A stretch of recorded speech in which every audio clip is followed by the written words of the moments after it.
சென்னை பனையூர் அலுவலகத்தில் முதலமைச்சர் விஜயை மரியாதை நிமித்தமாக சி. விஜயபாஸ்கர் மற்றும் எம்.ஆர். விஜயபாஸ்கர் உள்ளிட்டோர் சந்திப்பு. மாற்றுக் கட்சி எம்எல்ஏக்கள் தாவேகாவில் இணைவதை குதிரை பேரம் என கூறி எதிர்க்கட்சியினர் அரசியல் செய்வதாக புகார்.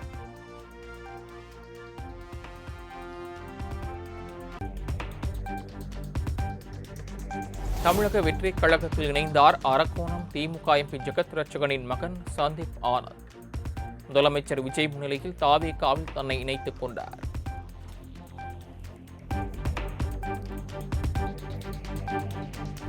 முதலமைச்சர் விஜய் முன்னிலையில் தாவேகாவில் இணைந்தார் அதிமுக முன்னாள் அமைச்சர் வைகை செல்வன். அதிமுகவில் தவறான தலைவர் இருப்பதால் கட்சியிலிருந்து விலகியதாக சென்னை பனையூரில் பேட்டி.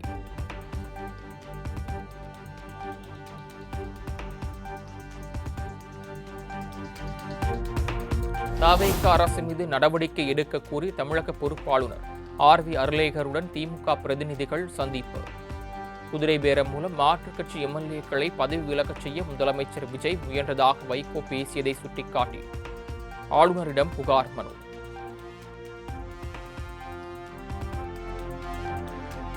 தமிழகத்தில் நடைபெற்று வரும் குதிரை பேரத்தை தடுத்து நிறுத்தக் கோரி ஆளுநரை சந்தித்தோம். அவதூறு வழக்கில் கைது செய்யப்பட்ட அனிதா ராதாகிருஷ்ணனை கட்சி மாறக் கோரி போலீசார் வற்புறுத்தியது தொடர்பாகவும் மனு அளித்ததாக திமுக அமைப்பு செயலாளர் ஆர்.எஸ். பாரதி விளக்கம்.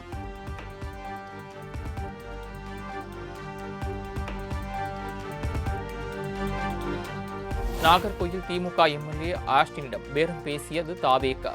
வேப்பனஹள்ளி திமுக எம்எல்ஏ சீனிவாசனிடமும் தாவேகாவினர் குதிரை பேரத்தில் ஈடுபட்டதாக ஆர்.எஸ். பாரதி பகிரங்க குற்றச்சாட்டு.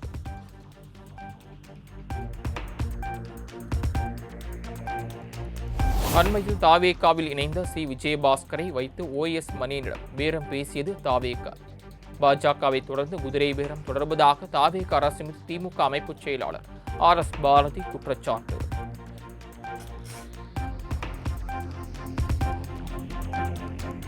தாவேகா அரசு குதிரை பேரத்தில் ஈடுபட்டு வருவதாக கூறி அதிமுக சார்பில் ஆளுநரிடம் புகார் மனு.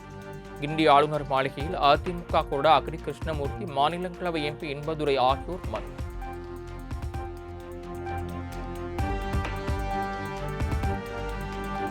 குதிரை பேரத்தின் மூலம் மாற்றுக் கட்சி எம்எல்ஏக்களை விலை கொடுத்து வாங்கும் தாவேகாவின் நடவடிக்கையை தடுத்து நிறுத்த வேண்டும்.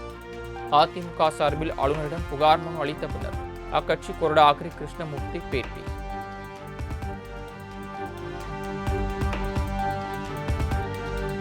குதிரை பேரம், சட்டவிரோத கைது மற்றும் காவல்துறை மிரட்டலில் தாவேகா அரசு ஈடுபடுவதாக புகார். தாவேகாவின் குதிரை பேரம் தொடர்பாக திமுக அதிமுகவினர் அளித்த புகார் குறித்து ஆளுநர் மாளிகை தரப்பில் விளக்கம்.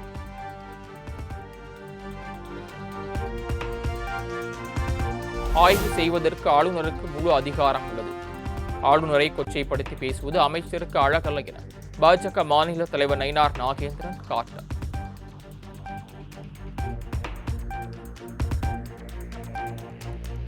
பெண் குழந்தைகளிடம் காங்கிரஸ் அமைச்சர் விஸ்வநாதன் நடந்து கொண்ட விதம் குறித்து ஆளுநரிடம் நயினார் நாகேந்திரன் குற்றச்சாட்டு. அமைச்சர் விஸ்வநாதன் மீது நடவடிக்கை கோரி ஆளுநரிடம் மனு அளித்துள்ளதாக நயினார் நாகேந்திரன் விளக்கம்.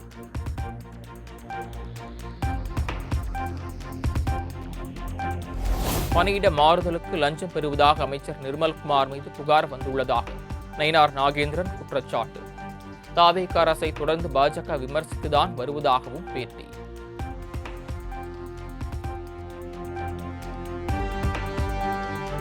தமிழ்நாடு அமைச்சரவை கூட்டத்தில் அமைச்சர்களை தவிர 2 தனிநபர்கள் கலந்து கொண்டது குறித்து நடவடிக்கை எடுக்க வேண்டும் என நயினார் நாகேந்திரன் கோரிக்கை. பாஜக மாநில தலைவர் நயினார் நாகேந்திரன் வழங்கிய மனு குறித்து ஆளுநர் மாளிகை விளக்கம்.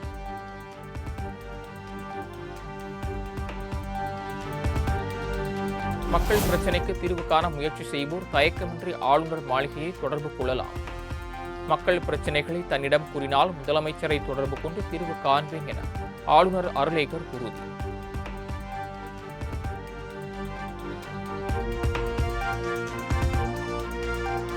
தமிழக அரசின் டெல்லி சிறப்பு பிரதிநிதியாக நியமிக்கப்பட்டுள்ள வெங்கட நாராயணன் ஆளுநருடன் சந்திப்பு.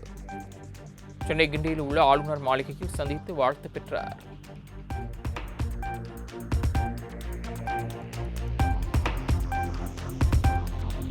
தமிழ்நாடு ரியல் எஸ்டேட் ஒழுங்குமுறை ஆணையத்தின் தலைவராக இருந்த மூத்த IAS அதிகாரி சிவதாஸ் மீனா ராஜினாமா.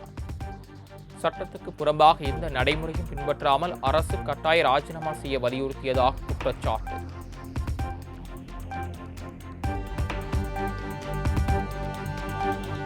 தாவேக ஆட்சியை கவிழ்க்க முயன்றதாக எழுந்த புகாரில் செந்தில் பாலாஜி மற்றும் அவரது சகோதரருக்கு சம்மன். இருவரும் நாளை மறுநாள் விசாரணைக்கு ஆஜராக வேண்டும் என சம்மன் அளித்த காவல்துறை.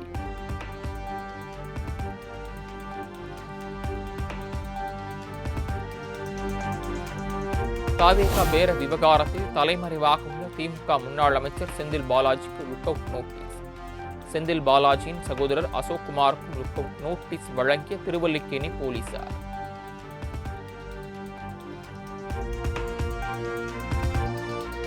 ஊத்தங்கரை தொகுதி தாவேக MLA-விடம் பேரம் பேசியதாக தொடரப்பட்ட வழக்கு. கைது செய்யப்பட்டுள்ள நரேஷ், ரமேஷ் மற்றும் கார்த்திக் ஆகியோர் பதிலளிக்க சென்னை முதன்மை அமர்வு நீதிமன்றம் உத்தரவு.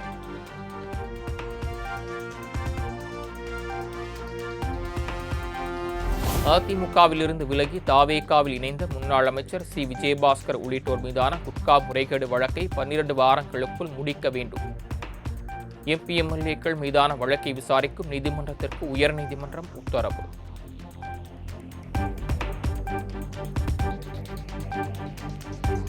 திருவண்ணாமலை மாவட்ட நிர்வாகிகளுடன் அதிமுக பொதுச் செயலாளர் எடப்பாடி பழனிசாமி முக்கிய ஆலோசனை. சட்டப்பேரவை தேர்தல் படுதோல்வி, உள்ளாட்சி தேர்தலை சந்திப்பது, கட்சியை பலப்படுத்துவது குறித்து ஆய்வு.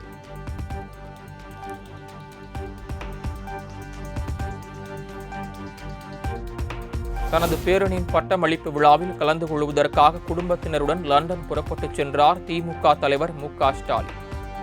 சென்னை விமான நிலையத்தில் உற்சாக முழக்கம் எழுப்பி வழியனுப்பி வைத்த அக்கட்சி தொண்டர்கள்.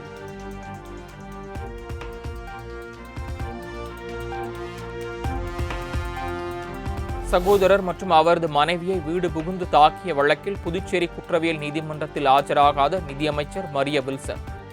வரும் 10ஆம் தேதி மரிய வில்சன் கட்டாயம் ஆஜராக வேண்டும் என நீதிபதி சேரலாதன் உத்தரவு.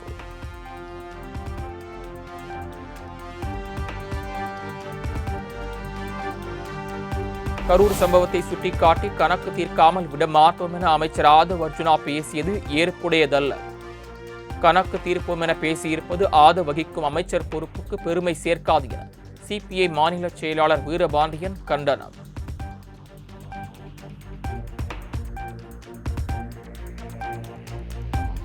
திருச்சி கிழக்கு தொகுதி இடைத்தேர்தலில் திருமாவளவன் வென்று துணை முதலமைச்சராக வேண்டும்.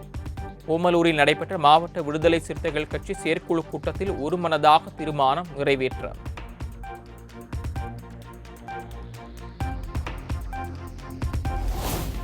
உடல்நலக் குறைவு காரணமாக பாமக நிறுவனர் ராமதாஸ் சென்னை அப்போலோ மருத்துவமனையில் அனுமதி. ராமதாஸின் உடல்நிலை தற்போது சீராக இருப்பதாக மருத்துவர்கள் தகவல்.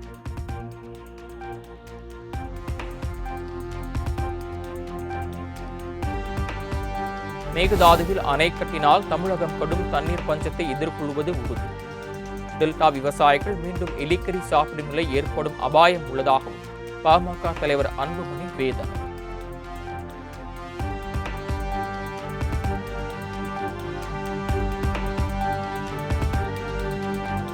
தாவேகா பெண்களை இழிவாக பேசிய புகாரில் திமுக ஜென்சி செயற்பாட்டாளர் சரண் ஜெயராமன் கைது செய்யப்பட்ட விவகாரம். கைது நடவடிக்கையை ரத்து செய்து சென்னை எழும்பூர் நீதிமன்றம் உத்தரவு.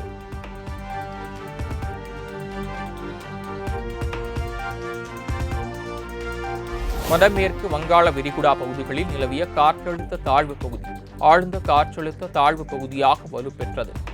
அடுத்த 3 நாட்களில் வடக்கு ஒடிஷா, வடக்கு சத்தீஸ்கர் நோக்கி மேற்கு வடமேற்கு திசையில் நகரும் எனவும் வானிலை மையம் தகவல்.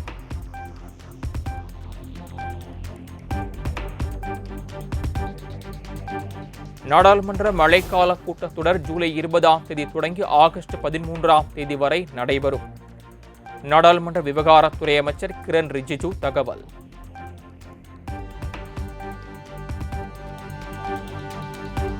நாடாளுமன்ற கூட்டத்தொடரில் தொகுதி மறுவரையறை, மகளிர் இடஒதுக்கீடு மசோதா உள்ளிட்ட முக்கிய மசோதாக்களை தாக்கல் செய்ய மத்திய அரசு திட்டம். பல்வேறு முக்கிய விவகாரங்களை எழுப்ப எதிர்க்கட்சிகள் ஆலோசனை.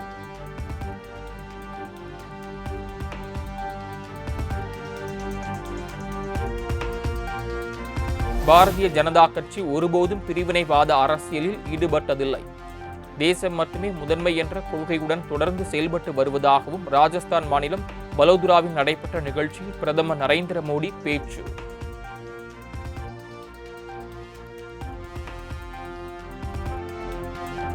ராஜஸ்தானில் உள்ள முதல் பசுமை வெளி ஒருங்கிணைந்த சுத்திகரிப்பு மற்றும் பெட்ரோ கெமிக்கல் வளாகத்தை பார்வையிட்டார் பிரதமர் மோடி. தொழிற்சாலைகளின் செயற்பாடுகள் குறித்தும் வல்லுநர்களிடம் கேட்டறிந்தார்.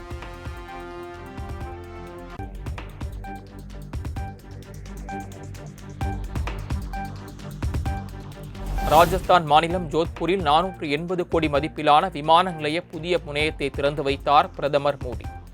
ஆண்டுக்கு 20 லட்சம் பயணிகள் வரை கையாளும் வகையில் வடிவமைப்பு.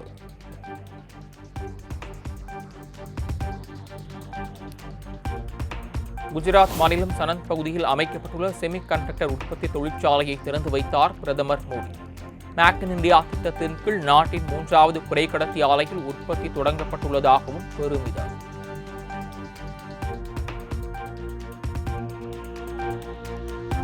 உலக அளவில் எரிபொருள் தட்டுப்பாடு நிலவினாலும் நாட்டில் பெட்ரோல் டீசலுக்கு தட்டுப்பாடு ஏற்படவில்லை. எரிபொருள் விலை உயர்வு குறித்த எதிர்க்கட்சிகளின் வதந்திகளை மக்களிடம் எடுபடவில்லை என்றும் ராஜஸ்தானில் நடைபெற்ற நிகழ்ச்சியில் பிரதமர் மோடி பேச்சு.